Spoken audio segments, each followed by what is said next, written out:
Hello, everyone, and welcome to the Sportswriters podcast with our fancy new introduction. Stan Morse is back after taking a short Friday night off, a rare Friday night and a big one. But I think the reasoning was worth it. How was your weekend with your family? It was real good, real good. Yeah, my daughter, wedding for my daughter, married off my oldest daughter. So hard to believe, but that anyway, 24-year-old and.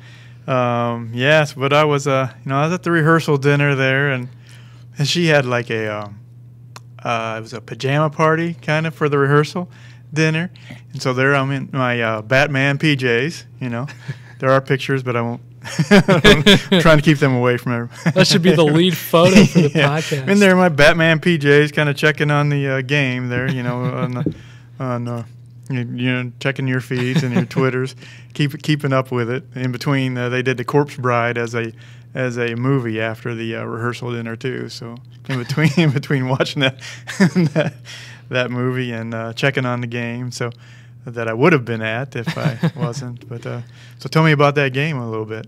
Yeah, it was kind of a fun, little crossover, I guess is the best way to put it for me, to go back to the small school side. The last time I covered Elmwood, Brimfield, and Farmington was in 2013, and the Farmers won 16-14 at Farmington.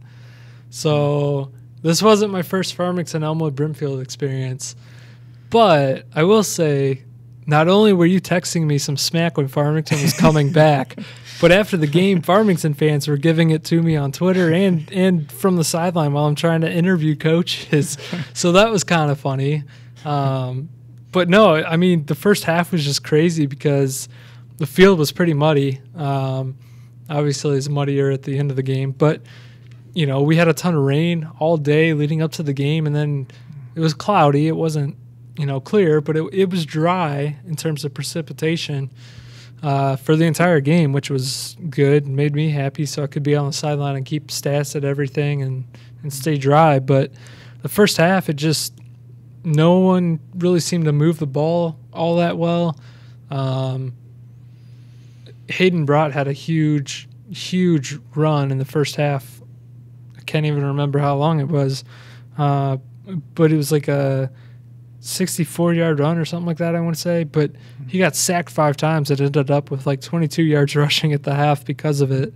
The Elmwood defense they were aggressive. They gave their offense short field. Twice they capitalized. I think they had a 51-yard touchdown drive and then a 21 or 25-yard touchdown run on the first play after a fumble. And, they got ahead early, 12-0. And then halftime came. Farmington stayed on the field, didn't go back to the school or the locker room or anything. They stayed on the field by that one end zone, how most visiting teams do at Elmwood, and just kind of regrouped. The offensive line especially went over some assignments to just kind of readdress some things. And then the second half was all Farmington.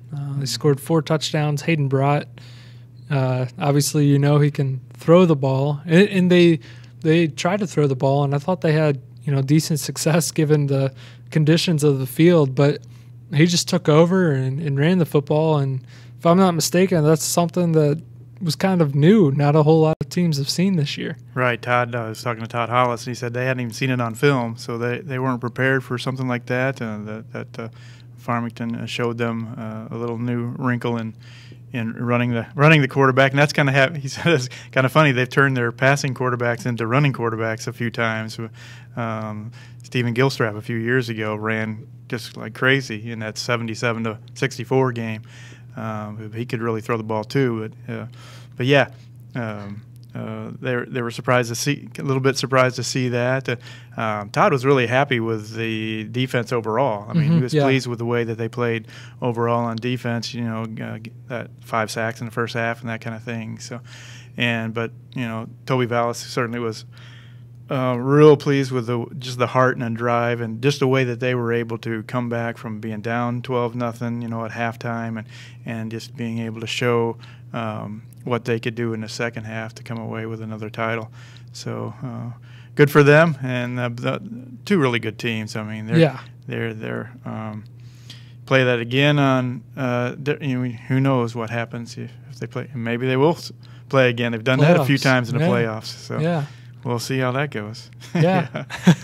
So it was kind of weird to, I guess, cross over to the small school side. I don't know. It was just different because, like, I'm used to Big 12 games being super high scoring and just carrying on for what feels like forever. But sometimes not, because you're in the moment. You're like, oh, gosh, got to chart that stat and then run down the field.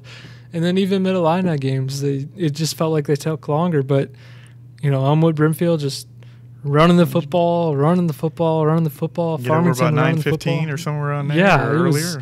Thereabouts. I mean, it was – I was looking at the game clock, and I was like, holy cow, what do you mean 6 minutes are gone in the quarter already? It was different, but it was fun. Yeah. It was fun. I'm glad you had a good weekend. Yeah, it was real good.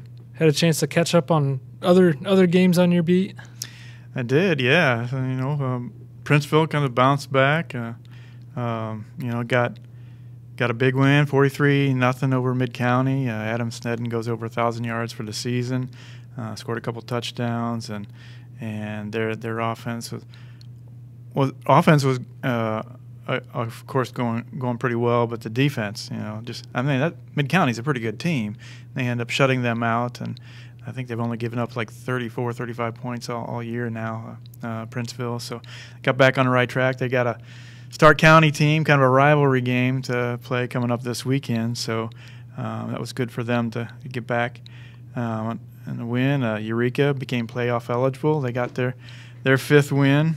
They beat Flanagan 52-28. Jake Bachman, kind of a dual threat kind of guy, and also a guy that plays really extremely well on the defensive side too. But kind of a running quarterback. He 157 yards and a 52-yard touchdown, a 77-yard touchdown, a couple of long runs, and Eureka's got a big game coming up this weekend. They go to DMAC, so that'll be a big Heart of Illinois clash there. The winner goes, as a playoff, clinches a playoff berth there. And speaking of DMAC, they kind of snapped their two-game skid that they had. They win 54-16 HOI crossover game against Leroy.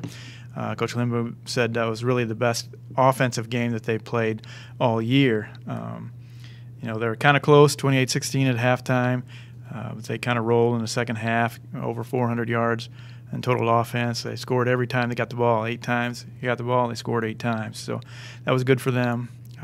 Tremont got out to a 12-0 lead, but El Paso Gridley came back and won that one 34-12. St. Joe kind of shut down IVC's running game. IVC really wasn't able to get on track that much, but 38-20, IVC loses that one. Alex Merlot passed for a touchdown, ran for another one there. Heights lost 49-6 to Bushnell Prairie, West Prairie. So those were the Metro kind of games this weekend. So how about the big schools? Yeah, it's kind of hard to I don't know. It's just different because being on the small school side, I didn't even see any of these teams. But I know Dunlap stayed undefeated with a 42-7 win over Metamora. Kind of cool to see Teague Dentino on the sidelines, on Dunlap's sideline. Obviously, he was the acting head coach with Brett Caslick, kind of suspended for the game due to an ejection for unsportsmanlike penalties against Washington, and Dentino coaching against his alma mater. It was really cool. Joe Bates helped me out and found one of the 2006 Player of the Year photos from when Dentino won it at Metamora, which was pretty cool. Yeah. Pretty good for him to be on the winning side, but really it was all Dunlap.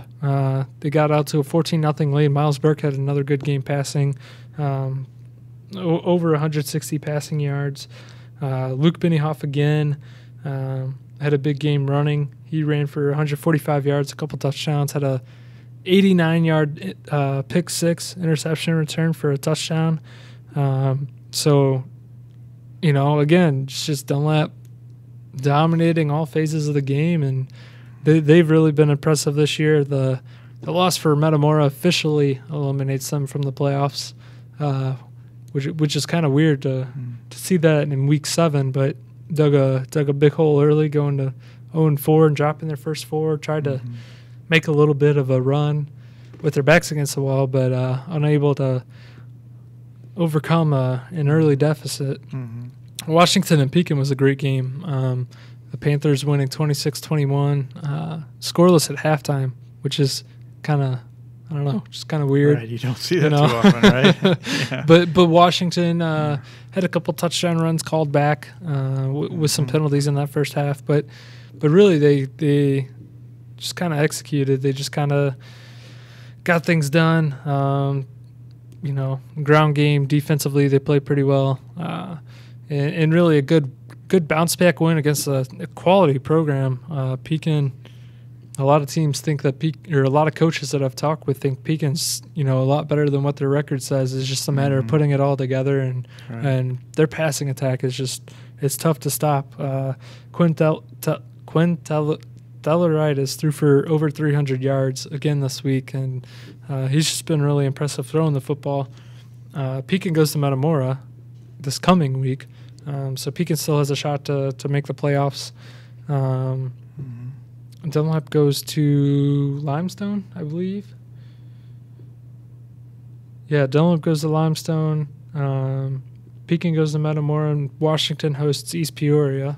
So those 4 schools. And then Canton didn't take the lead until late in the first half against Limestone. They led 21-13 at half, and then ended up being a 54-28 game, so they kind of ran wild. A little interesting that the Little Giants ran Nathan Lucas quite a bit. Their tight end, a little bit more of a power runner, just because of his build. But tight end corner shifting to run the football a little bit, and he ran for over 150 yards. So Canton finding ways. Their backs are against the wall a little bit. They're sitting here now at 4-3, but they've got Morton this week, and then Dunlap the following week, week 9, and they got to win at least one. I think they have to win both to make the playoffs, just because of playoff points where we're at in terms of projections.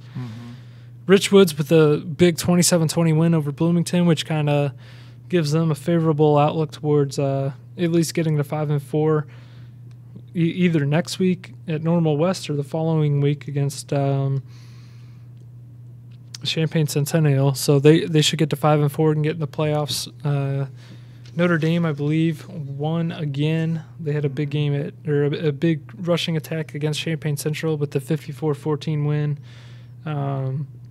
Another team, I mean, they're one of 7 or 8 teams that I think have a shot on the big school side, and Canton's kind of one of those teams. They're like that 8th team that I'm just not sure if they can do it with 5 wins, just because Charleston has not won a game this year, and Macomb's only won 1 game. Those are their 2 non-conference games. Peoria High, definitely have to talk about this. Karan Taylor got injured against Manuel. Let's see, that game was not this past Saturday, obviously, but the Saturday before, got injured against Manuel in the first half, kind of a shoulder problem, it looked like, because that's what he was icing in the second half. Coach Tim Thornton kind of dodged my questions earlier in the week on how he was doing, but he said he didn't know who was going to start, whether it was Karan, Kete Horton, who started the Danville game last year, or Gabe Hernandez, their sophomore quarterback. It ended up being Hernandez. Taylor did not play against Danville. And after the game, he told Chad Dare, the Danville reporter, that Karan's day-to-day. They're just going to work it out and see how it goes. So we'll see. We'll see if Taylor can get back in the lineup. But Danville really just played well in all facets of the game. They won. I don't remember the final score. How terrible is that? I think Peoria High only scored 26 points. For a team that was averaging 68 going in. So. Yeah. And Thornton admitted, he said, that the offense is more geared a little towards their Big Ten caliber quarterback or Power 5 caliber quarterback with Taylor to do little things that he can handle that maybe a sophomore can or a non-Power 5 caliber quarterback could handle. So he thinks they'll be a little more prepared next year. That score is 49-26. Danville scored 49. I found it. If you see on the stream, I've got the newspaper right hidden behind the helmets here. But you know, he said once Taylor graduates, probably, you know, be a little bit different, can gear some things differently towards a different quarterback and mold the offense. Normal West beat Manual 56-8, but I thought it was really interesting that Manual, not that this is funny or anything, but I chuckled because Normal West's big-time running back Genesis Forrest got hurt in the first quarter against Manual. So that's 2 weeks in a row that a star player's gotten a little banged up against Manual, and we'll see if Forrest can go next week. He's a heck of a talent, obviously, and they would actually play host Richwoods next week. So definitely something to watch there. Morton beat East Peoria 49-14, and that was, I believe, a running clock in the first half. Morton scored all 7 touchdowns in the first half, so they cruised to another win. And let's see, yeah, they'll play Canton this week, so that's a pretty big game. But small school, I mean, just looking here at the schedule, it seems like there's a lot of pretty big small school games coming up this week. There really are, yeah. Week 8 goes. Some of them are Prairie Land's done with their conference, so they're going non-conference games, and Lincoln Trail is still in conference play up until week 9. But so yeah, there's like 4 that are really big games on the small school side. You got Princeville going to Stark County. Mentioned that one earlier. Princeville has only allowed 36 points this year, and Stark County's playing for their playoff lives. They've got to win. They've got Princeville this week. They've got Mid County coming to their place in week 9, and Mid County's certainly a good team. They got 21 years in a row making the playoffs. They're going to be charged. They don't want to be the team that stops that streak, so they're going to be charged up to give Princeville all they can. Cade Tuttle's passed for almost 900 yards passing, so they've got a pretty good balance of the run and the pass, and a really big line.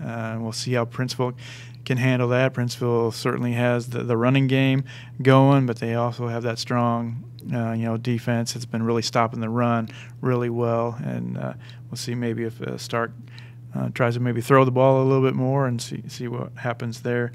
Knoxville, the Prairie Land Black champion, they kind of just dominated Prairie Land Black for second year in a row, and so they're going to Elmwood this week. So that's a big clash of those two teams. They played some really good games over the years too, and for Elmwood and Farmington both, it's that letdown. They have such a big game in week 7 that you can't afford a letdown in week 8 because you're playing for seeding now in the playoffs, and so these are two teams that just run the ball. They're going to come right at each other. They're going to run the ball. That game could even be over by 9 o'clock. Who knows? But I'm guessing that Todd would like to probably throw the ball a little bit more. I know he wishes they'd throw the ball a little bit more against Farmington, but weather conditions too maybe play a factor there. But maybe you'll see them throw the ball a little bit more in this game. But so that game's going on. We got Farmington is hosting Abingdon Avon, which has really had kind of a bounce back year.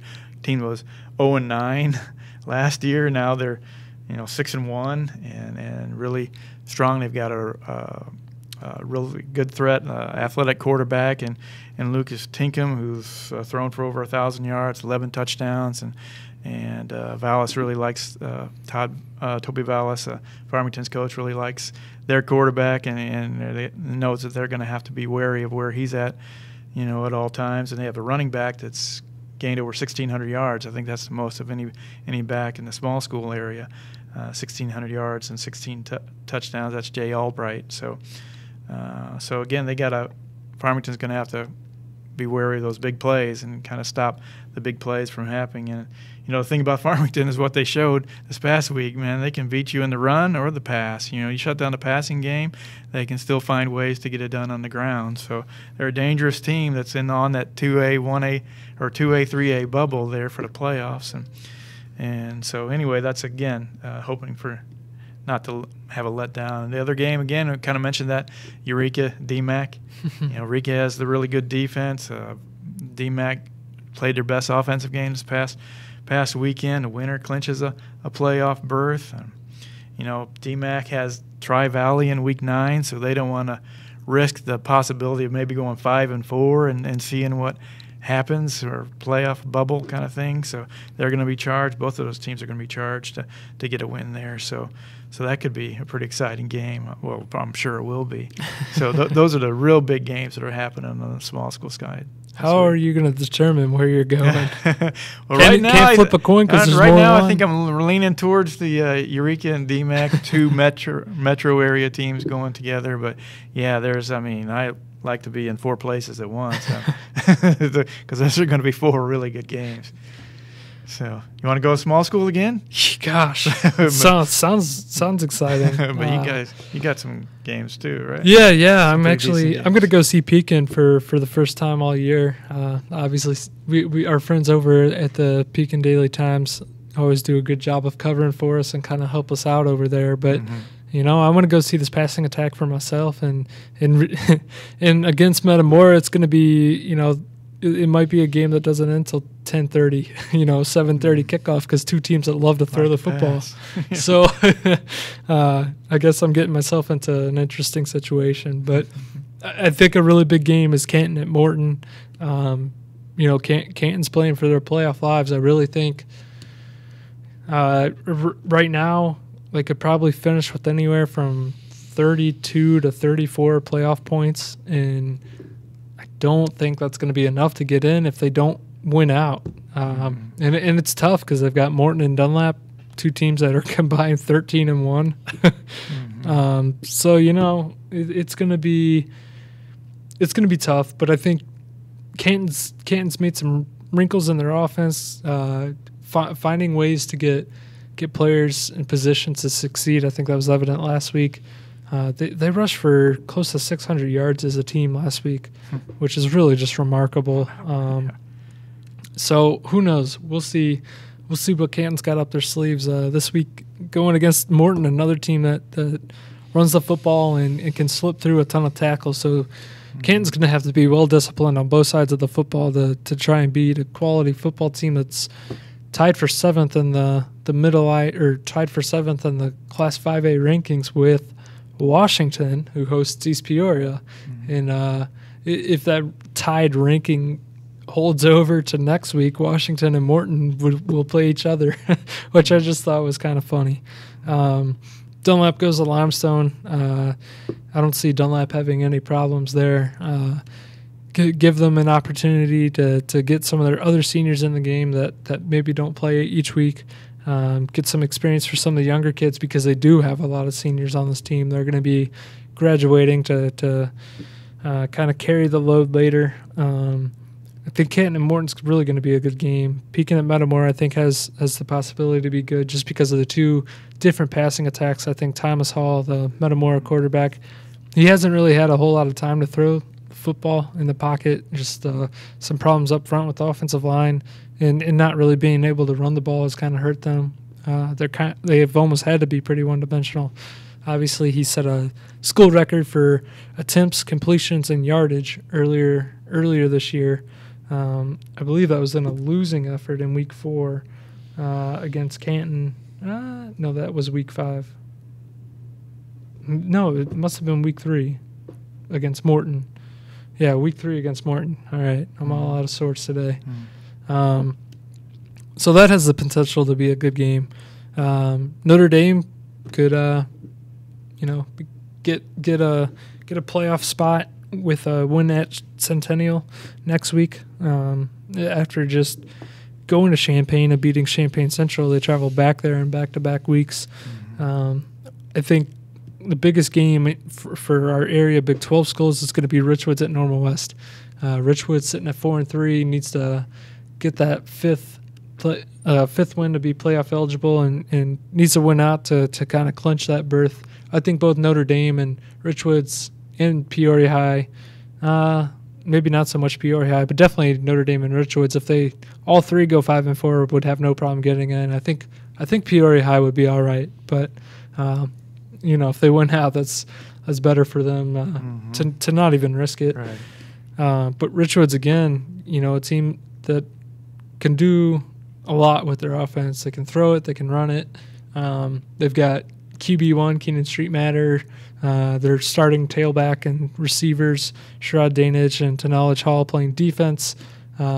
Just trying to shore some things up after giving up a ton of points there in the middle of the season and even early in the season. And they did a good job holding Bloomington to 20 points last week. They've got another tough test this week with if Genesis Forrest is healthy with Normal West and his brother Armani. And that Normal West squad has some weapons, but they're pretty run dominant. That's where they find a lot of success. Macomb Emmanuel is actually going to be a pretty interesting game, I think. Two teams that like to throw the football. Macomb really likes to throw the football. Macomb only one win coming in, and Emmanuel was just a 2-point conversion away from beating, I think, Champaign Centennial earlier this year. I think this is a game that's definitely winnable for Emmanuel. They've got two very dynamic playmakers in the McElroy twins, one at quarterback, one at receiver. Can do different things that get them both the ball, running the football. I think it's really going to come down to who can make a couple of plays. A couple of big plays could decide that one. And then Peoria High is at the stadium on Saturday against Champaign Central, looking to bounce back after a loss to Danville this past week. So a lot going on in the big schools. Couple of pretty important games with really 7 or 8 teams that could get into the playoffs and maybe not. Right. It's getting that time of year where teams need to start winning to kind of shore their spots up. Do or die situations. Yeah. You win, you're in, and it's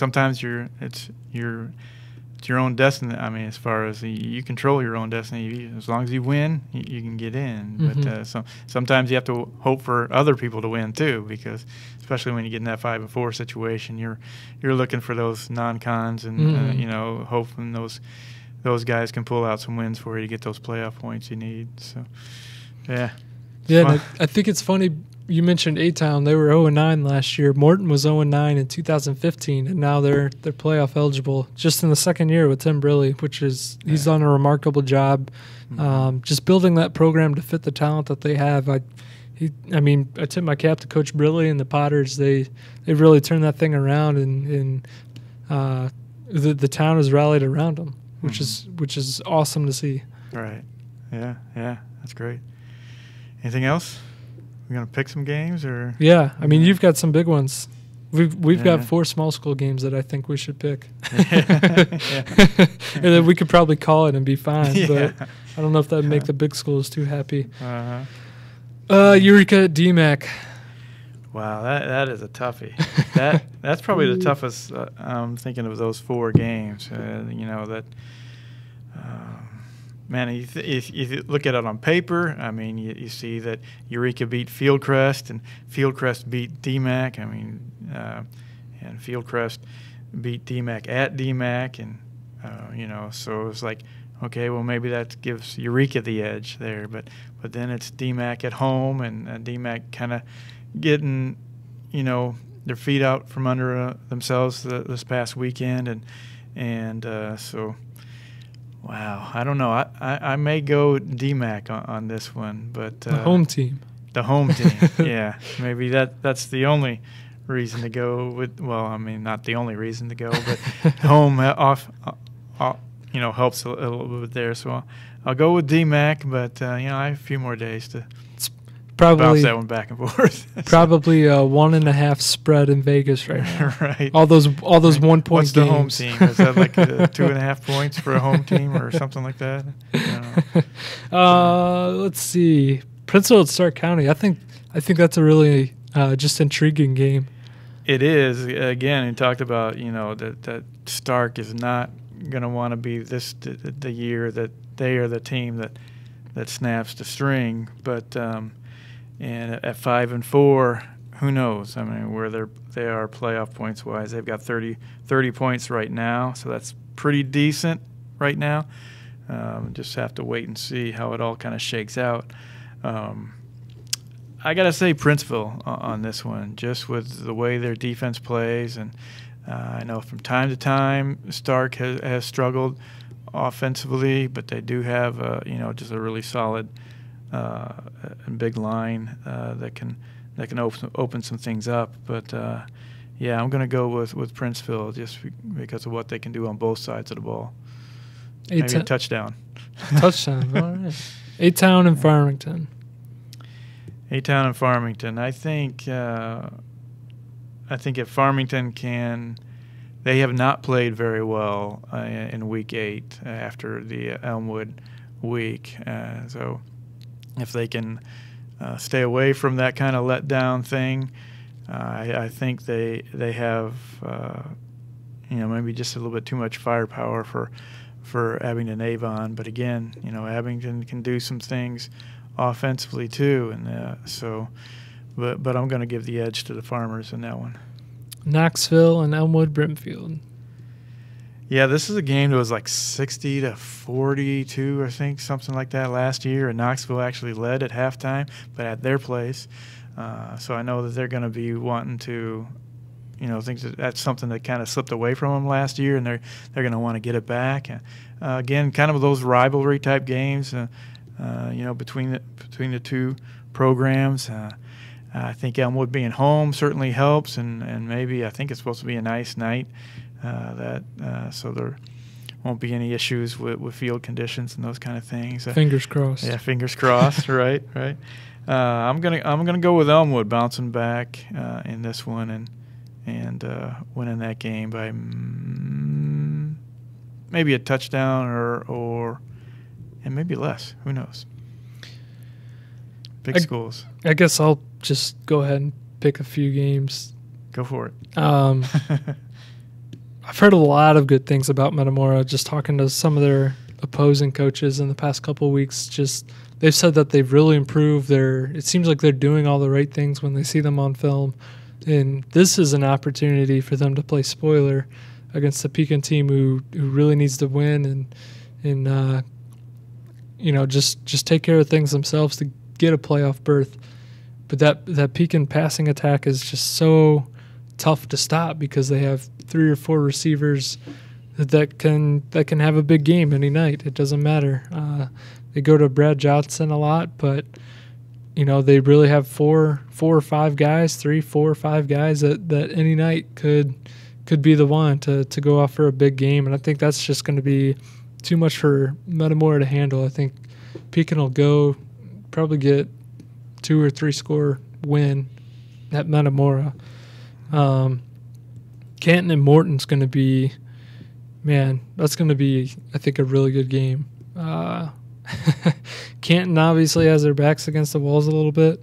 Morton has secured a playoff spot. How do they handle this for the first time since 2011, I think. Don't hate me if I got that wrong. It's been a long few days. Took some time off and went home for the weekend. Long drive back today, Tuesday, in case you're listening to this at a later date. I don't know. I think that Morton 3-headed rushing attack of Nolan Donald, Bradley Getz, and Jarrett Kreiders is going to be a lot to handle, just in terms of how slippery they are.